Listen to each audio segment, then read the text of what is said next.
Welcome back to the newspaper review. We are joined virtually with our guest this morning, Ambassador Emeka Nwatu. Thank you for joining us on the newspaper review this morning.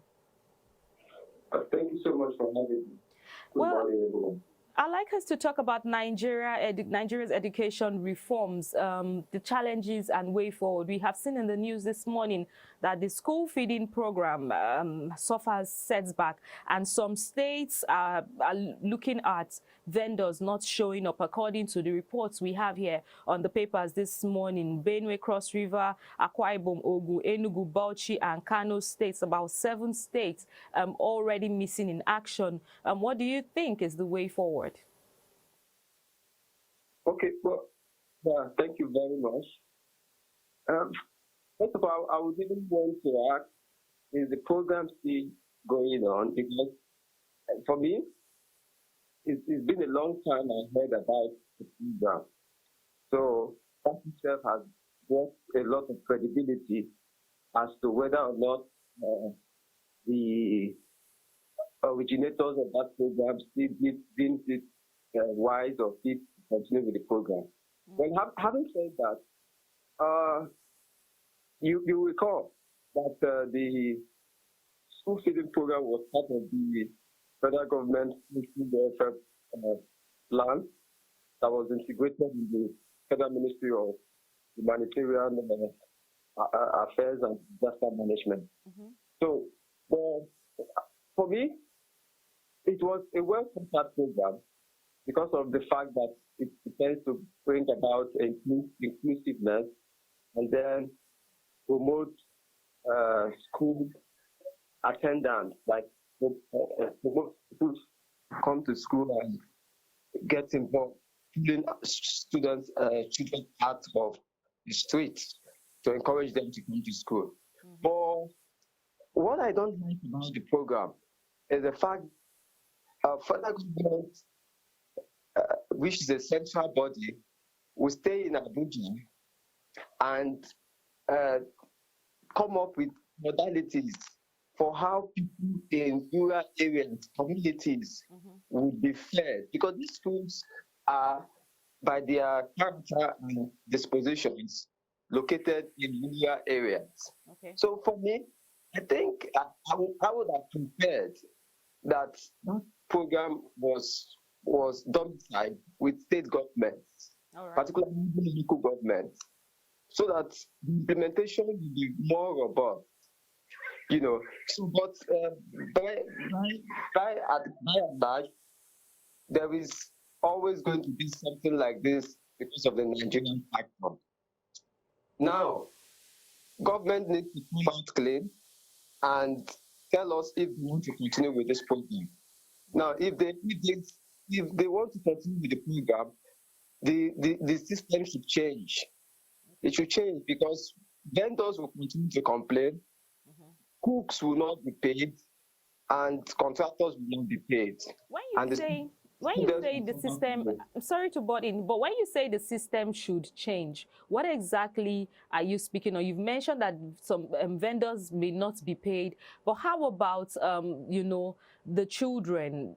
Is this the only way they can be encouraged to stay in school? Because you mentioned how it is aimed at encouraging children to stay in school, which is truly the plan, but is this the only way forward? Well, that's not the best they can do. But you know that model was copied from the United Nations with respect to food security and to encourage them to come to school. So that's the template. It is already practiced in places like the Singapore, China, and a few other states. But that's on one hand. Also, you know that the statistics in Nigeria shows that there are over 13 million out of school children, and those figures is very threatening. So what usually brings about that apathy is because most parents cannot afford basic meals. To even encourage their children to come to school. That's why the government said, okay, let's pick up the burden of just 1 square meal. I also appreciate that a little more is done with respect to their books, but that's at the state level, But for me, I want this whole program to be totally turned around, so that if this particular government wants to continue with this, let them, because the UBEC, the education board is one of the arms or one of the bodies of the state government. So I would suggest that the state government should take this up, take this one, because a lot of issues that are already thrown up as to the credibility of the fund. The credibility of the funds, because ICPC and EFCC came up with their report that they could trace, or they are alleging that these funds have gone into private pockets. Because it will be very difficult to monitor implementation of such a program. Okay. Nigeria is very, very large. The last year, the Honorable Minister had to start doing the validation of contractors, vendors, and all of that, just to clean up the register and to know those. But there will be discrepancies in that process. And most people would take advantage of those leakages and siphon public resources. So let government or local government get involved in this program. Not appointing one Accra State. Can you hear me? Oh, it looks like we've lost that call there. Let's move on with the newspaper review and look at more stories we have on the papers, and hope to join him again on the show. Before the Guardian newspaper, just yesterday, we had the president come out to plead with ASUU not to embark on strike. We had that in the Guardian newspaper. Buhari joins religious leaders begging ASUU to discard strike. This was in the papers yesterday, and a conversation I hope to pick up with our guests when we continue on the newspaper review this morning. But on the Guardian newspaper, we still have the NIN and SIM linkage. Serap writes Buhari over security agencies' access to subscribers' details. Now, that's another angle entirely. Serap writing to Buhari is just to do with security agencies and the access to subscribers' details. But we are back with our guest this morning. Can you hear me? Welcome. Yeah, can you hear me? Yes, I can hear you, Esther. All right. Before you came on air, I was already telling my viewers that the NIMC had already mentioned that we might be having some glitches as it is with telecommunications, banking, and with the immigration. So if you get to see this, I already mentioned that in the news, and I told Nigerians that if you have an issue with maybe your transaction or your phone line, you should understand that this is what is happening at the moment. So not to be worried about that. But let's see if we can continue with what happened in the news yesterday. Buhari joins religious leaders begging ASUU to discard strike. ASUU gave us a warning sort of last week that they will be calling for an indefinite strike again. How do you perceive that? And how do you think that parents and stakeholders should prepare better for events like this? Well, this issue comes to see how we prioritize education in Nigeria, because late last week, the president was in the UK to canvass for more sustainable investment in education in Nigeria. And he told the whole world that he is ready to give Nigeria the best in education. But when you come back to it, the reverse is the case. The reverse is the case. I mean, what is difficult for the federal government of Nigeria to take education as a very critical infrastructure, a very critical business of government, and why is it that all the time ASUU would have to go on strike?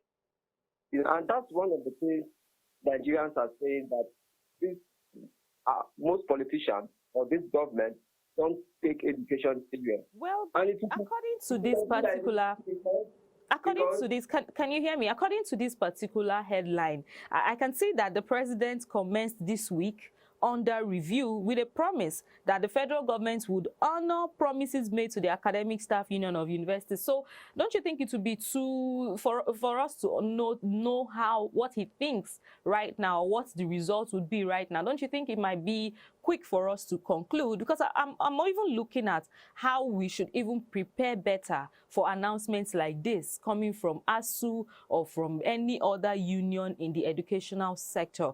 There are schools in Nigeria that do not go on strike. What do you think? How do you think that parents, students, stakeholders should be able to battle this matter away from what ASU and the federal government is doing? This issue is something that affects our living standards, affects our economy. So it makes me bleed, because I passed through this system too, and I understand what parents and they go through. So it should go beyond mere promises. I mean, a lot of promises have been made. A lot of agreements have been entered, memorandum of agreement, memorandum of understanding, so many times. But it has not really translated to something very positive moving forward. So if they want us to give them the benefit, I think the whole benefit of that is so that ASU would call back the warning strike already flying all over the town. But that itself should not be the end. Let the government take this very serious. Let them take this very. If their agreement is entered, they should take up that the integrity to honor those agreements, so that our and brothers and sisters can go back to school. And then this set of people should also encourage their children to come to public schools too. Because you can't tell me if the Honorable Minister of Education or even His Excellency the President has the kids in the public school that they would not value public educational institutions in Nigeria. Yeah, so those are the things we need to factor in when we are looking out for leadership recruitment and the model that should constitute our leadership. Because if this is not perfect, we will continue to move in this vicious circle. Our leaders without education, we cannot be sustainable development. And education is just beyond the classroom. We have formal and informal education, and everything is down to the economy and the quality of life of the people in that country. So the president should take up responsibility and find a way to reduce unnecessary governance, cost of governance, so that they can be funds that will be allocated to the institutions, to the unions, academic unions. What they are asking is just too much. It's not too much compared to what ordinarily is being spent on running of government on daily basis. So our parents have the right to shout, to complain, because they wear the shoe and they feel the pain, and we will not continue like this. We will not continue like this. For labor, they have a right to go to court and to ensure that there is implementation of every agreement that has been entered. So that everybody feel happy at the end of the day. So we are all in this thing. One way or the other, that affects all of us. Wow, thank you. This is where we can call it a wrap this morning because of our time. We do hope to spend lengthy periods talking about this on some other occasions. Thank you so much for joining us on the Newspaper Review, Emeka Nwatu.